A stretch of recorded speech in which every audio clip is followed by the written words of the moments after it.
Hello guys, welcome back to your channel. என்னோட அன்பான subscribers எல்லாருக்கும் ஒரு சின்ன வேண்டுகோள். நாளைக்கு எலெக்ஷன் வருது. ஸோ மறக்காமல் எல்லாரும் ஓட்டு போடுங்க. நீங்கள் யாருக்கு வேணாலும் ஓட்டு போடுங்க. ஆனால் உங்கள் ஓட்டை நல்லா யோசிச்சு போடுங்க. ஏன்னா நீங்கள் போடுற ஓட்டு தான் அடுத்த 5 வருஷத்துக்கு உங்கள் தலையெழுத்தே மாற்ற போகுது. ஸோ சிந்திச்சு ஓட்டு போடுங்க. உங்கள் ஓட்டு உங்கள் உரிமை. மறக்காமல் ஓட்டு போட்டுருங்க. தேங்க்யூ. இப்போ வாங்க வீடியோக்குள்ளே போகலாம். லாஸ்ட் பார்ட்டில் நம்ம ஹீரோயினியா அப்பா வலுக்கட்டாயமாக இழுத்துட்டு போயிட்டுருக்காரு. அவளும் நான் வரமாட்டேன் அப்படின்னு சொல்லிட்டு கையை தட்டி விடுறேன்னு கீழே விழுந்துட்டா. அப்பன்னு பார்த்து ஒரு கார் வந்து அவளை மோத வருது.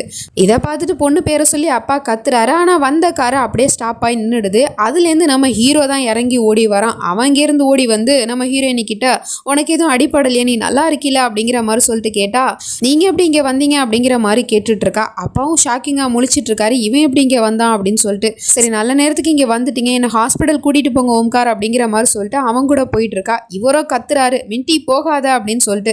ஆனால் அவளோ காதில் வாங்காம என்னை அழைச்சிட்டு போங்க ஓம்கார் அப்படிங்கிற மாதிரி சொல்லிட்டு இருக்கா. டக்குன்னு அவர் பிடிச்சி பொண்ணை அவங்கிட்டேருந்து இழுத்துட்டு வந்துட்டு என் பொண்ணை தொடர வேலை வச்சுக்காத அப்படிங்கிற மாதிரி சொல்லிட்டு திட்டிட்டு இருக்காரு. நம்ம ஹீரோனுக்கு எதுவும் புரியாமல் முழிச்சுக்கிட்டு இருக்கா. அப்புறம் அவர் அங்கேருந்து இழுத்துட்டு போக போனா இவன் இந்த பக்கம் கையை பிடிச்சிட்டு விட மாட்டேங்கிறான். ஒரு பக்கம் அப்பா, ஒரு பக்கம் ஓம்கார், 2 பேரும் கையை பிடிச்சிட்டு இருக்கானுங்க. அவளும் வரமாட்டேன்னு தான் சொல்றா. ஆனால் அப்பா தான் ஃபோர்ஸ் பண்ணிட்டு இருக்காரு.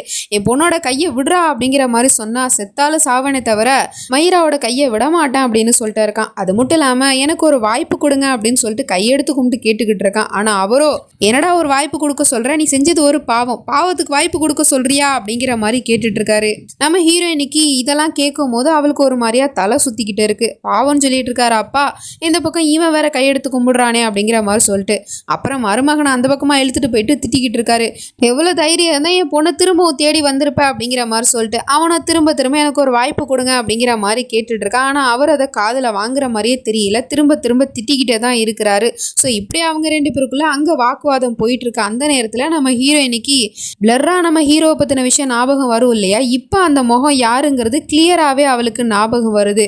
ஸோ அது என்ன விஷயம், எதுக்காக அப்படி நமக்கு வருது அப்படிங்கிற மாதிரி குழம்பி போயிட்டா. ரொம்ப ஸ்ட்ரெஸ்ல அப்படியே மயங்கி விழுந்துட்டா.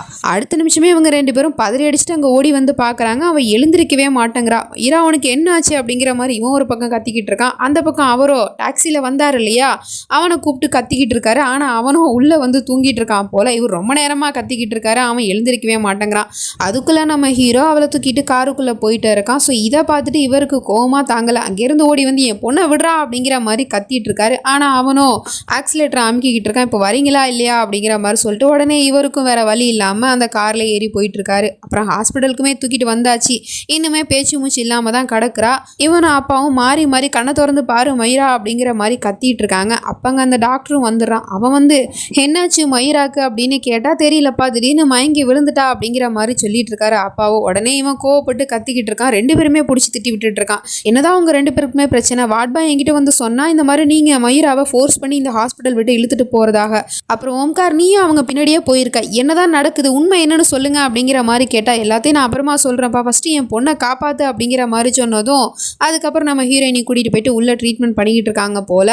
அப்போ அந்த பக்கம் சாமி கும்பிட்டுட்டு இருக்காரு. அப்போ இவனும் டக்குன்னு திரும்பி பார்த்தா காலுக்கடியில் உட்காந்துருக்கான். என்னை மன்னிச்சிருங்க மாமான்னு சொல்கிறான். உன்னோட வாயில் நான் மாமானு கூப்பிடாதரா அப்படிங்கிற மாதிரி கத்தி விட்டுட்டு இருக்காரு. எனக்கு தெரியும் நீங்கள் என் மேலே கோவமாக இருக்கீங்கன்னு. ஏன்னா உங்கள் பொண்ணுக்கு நான் அவ்வளோ கொடுமை செஞ்சுருக்கேன். அதுக்கு நான் எவ்வளோ மன்னிப்பு கேட்டாலும் பத்தாது. ஆனால் ப்ளீஸ் என்னை நம்புங்க. நான் இப்போ அந்த பழைய ஓம்கார் கிடையாது. நீங்கள் நினைக்கிற மாதிரி அந்த ராட்சச மிருகமாக வாழ்ந்துட்டு இருந்த அந்த ஓம்கார் என்னைக்கோ செத்து போயிட்டான். இப்போ உங்கள் முன்னாடி மண்டிட்டு நிற்கிறது மயிராவோட ஓம்கார். ஆமாம், மயிராவோட காதல் என்னை முழுசாக மாற்றிருச்சு, ஒரு நல்ல மனுஷனாக மாற்றிருச்சு.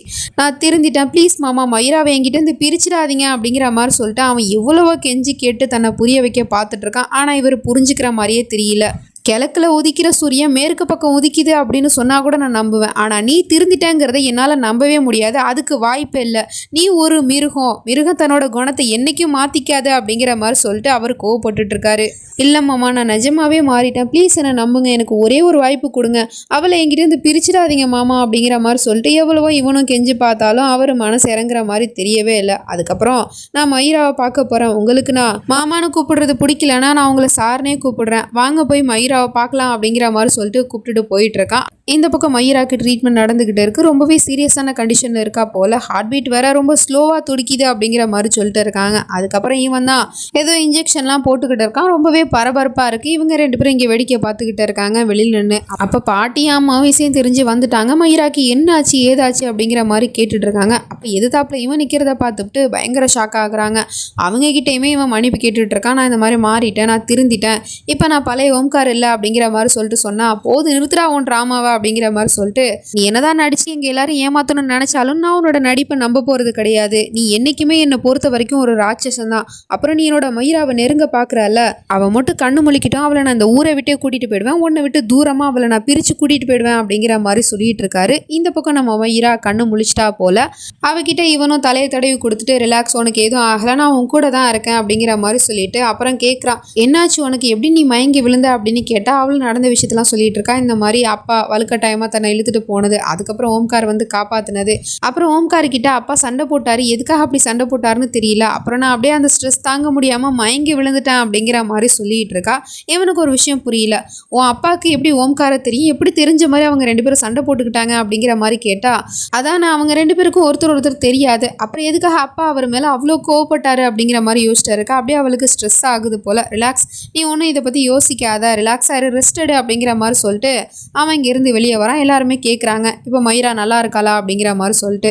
ஆனால் அவனும் அங்கிள் நான் உங்ககிட்ட கொஞ்சம் தனியாக பேசணும், வாங்க என் கூட அப்படிங்கிற மாதிரி சொல்லிட்டு கூப்பிட்டுட்டு போயிட்டு இருக்கான். இந்த பக்கம் மயூரா பொழைச்சிட்டா, அவளுக்கு எதுவும் ஆகலை அப்படிங்கிற விஷயம் தெரிஞ்சோடனே இவன் கடவுள்கிட்ட நன்றியெல்லாம் சொல்லிக்கிட்டு இருக்கான். அந்த பக்கம் மொத்த குடும்பத்தையுமே கூப்பிட்டு வச்சு அவனும் என்னதான் நடந்துச்சு, உங்களுக்கு ஓம்காரை எப்படி தெரியும், எதுக்காக அவன் கூட நீங்கள் சண்டை போட்டுக்கிட்டீங்க அப்படிங்கிற மாதிரி கேட்டுட்ருக்கான். ஆனால் அவர் எந்த பதிலுமே சொல்லாமல் அமைதியாகவே தான் இருக்காரு. இங்கே பாருங்கள் அங்கிள், மயூராவோட ஹெல்த் கண்டிஷன் சரியில்லை, அப்புறம் எனக்கு இந்த விஷயமும் தெரியும், நீங்கள் மயூராவை போபாலை விட்டு கூட்டிகிட்டு போக போகிறீங்கன்னு. இந்த விஷயம் தெரிஞ்சதுலேருந்து அவள் ரொம்ப ஸ்ட்ரெஸ்ஸாக இருக்கா, அதனால தான் அவளுக்கு அடிக்கடி இந்த மாதிரி உடம்பு சரியில்லாமல் போகுது. இப்போ என்னடானா நீங்கள் ஓம்கார் கூட சண்டை போட்டிருக்கீங்க, அவளை வலுக்கட்டாயமாக ஹாஸ்பிட்டல்லேருந்து இழுத்துட்டு போயிட்டுருக்கீங்க, உங்களுக்கு என்னதான் பிரச்சனை, நீங்கள் ஏன் அப்படி நடந்துகிட்டு இருக்கீங்க, உங்கள் மனசுக்குள்ள அப்படி என்னதான் இருக்குங்கிறத என்கிட்ட தெளிவாக சொன்னால் தானே எனக்கும் புரியும், நானும் உங்களுக்கு ஹெல்ப் பண்ணுவேன், ஏதாவது சொல்லுங்கள் அப்படிங்கிற மாதிரி கேட்டால் அப்பவும் அவர் அமைதியாகவே தான் இருக்காரு. அப்போ இதுக்கப்புறம் நான் இந்த விஷயத்தில் தலையிட விரும்பலை, உங்கள் விருப்பம் அப்படிங்கிற மாதிரி சொல்லிட்டு அவன் இங்கேருந்து கிளம்ப போனால் அப்போ அம்மாவும் நில்லுங்க அப்படிங்கிற மாதிரி சொல்லிட்டு அவங்க ஒரு உண்மையை சொல்லிடுறாங்க.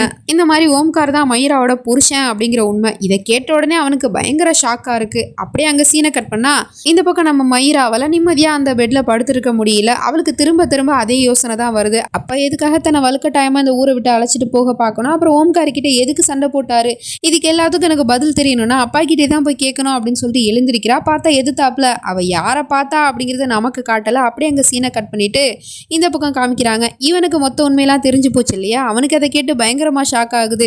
எனது ஓம்கார் வந்து மயூராவோட புருஷனா அப்படின்னு கேட்டா ஆமாப்பா, அவன் ரொம்ப கொடுமைக்காரன், அவனால் என் பொண்ணு படாத கஷ்டமே கிடையாது, அவள் செத்து பொழைச்சி வந்திருக்கா, இப்போ கூட அவள் பழசெல்லாம் மறந்ததுக்கப்புறம் நாங்கள் ஏன் அதை ஞாபகப்படுத்தலை அப்படின்னா இந்த மாதிரி ஒரு குடும்பக்காரன் கூட அவள் வாழ்ந்ததே போதும், அந்த நினைவுகளை ஞாபகப்படுத்தி அவளை இன்னும் கஷ்டப்படுத்த வேணாம்னு தான் நாங்கள் எதையுமே அவளுக்கு ஞாபகப்படுத்தலை அப்படிங்கிற விஷயத்த எல்லாத்தையுமே சொல்லிக்கிட்டு இருக்காங்க. அப்போன்னு பார்த்து ஒரு பொண்ணு வந்து மயூரா அவங்களோட ரூமில் இல்லை அப்படிங்கிற விஷயத்த சொல்கிறா. உடனே எல்லாரும் பதறி அடித்து வெளியே வந்து பார்க்குறாங்க.